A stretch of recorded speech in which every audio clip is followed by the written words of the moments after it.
ইফতারে চিড়া গুড় কিংবা দই চিড়া খাওয়ার অভ্যাস অনেকেরই। চিড়া ভিজিয়ে তাতে চিনি, গুড় কিংবা দই মিশিয়ে খাওয়া হয়।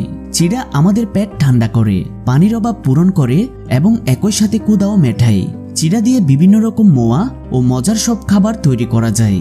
চিড়ায় আঁশের পরিমাণ অনেক কম থাকে, যা diarrhoea, Crohn's disease, ulcerative colitis, অন্ত্রের প্রদাহ এবং ডাইভার্টিকুলাইসিস রোগ প্রতিরোধে চিড়া খাওয়ার উপকারিতা অনেক। চিড়ায় পটাশিয়াম এবং সোডিয়ামের পরিমাণ কম থাকার জন্য কিডনি রোগীদের ক্ষেত্রে চিড়া খাওয়ার উপকারিতা অনেক। সিলিয়াক ডিজিজের রোগীদের জন্য চিড়া খাওয়ার উপকারিতা রয়েছে অনেক। চালের প্রোটিন, প্রোলামিন এবং গ্লুটেলিনের শোষণে কোনো সমস্যা না থাকার জন্য এই রোগীদের জন্য চিড়া গ্রহণ করা নিরাপদ।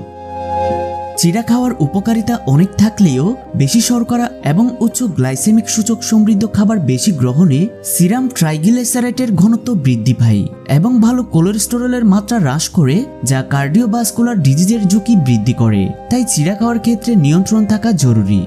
সো ভিউয়ার্স, আমাদের আজকের ভিডিওটি আপনাদের কাছে কেমন লেগেছে তা কমেন্ট করে জানাতে ভুলবেন না।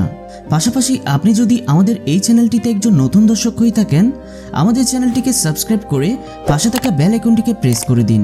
এতে করে যখনই আমরা নিত্য নতুন ভিডিও আপলোড করব, তা সবার আগে আপনার কাছে নোটিফিকেশন আকারে চলে যাবে। এছাড়া সকল ধরনের স্বাস্থ্য টিপস এবং স্বাস্থ্য বিষয়ক পরামর্শ পেতে DHC এর সাথেই থাকুন। পাশাপাশি আপনি কোন বিষয়ের উপর ভিডিও চাচ্ছেন তা আমাদেরকে মেইল অথবা কমেন্ট করে জানাতে পারেন। এছাড়া আপনাদের সুবিধার্থে আমাদের চ্যানেলের ভিডিওগুলো বিষয়ভিত্তিকভাবে প্লেলিস্ট আকারে সাজানো রয়েছে। ভালো থাকবেন, সুস্থ থাকবেন, DHC এর সাথেই থাকবেন। ধন্যবাদ সবাইকে।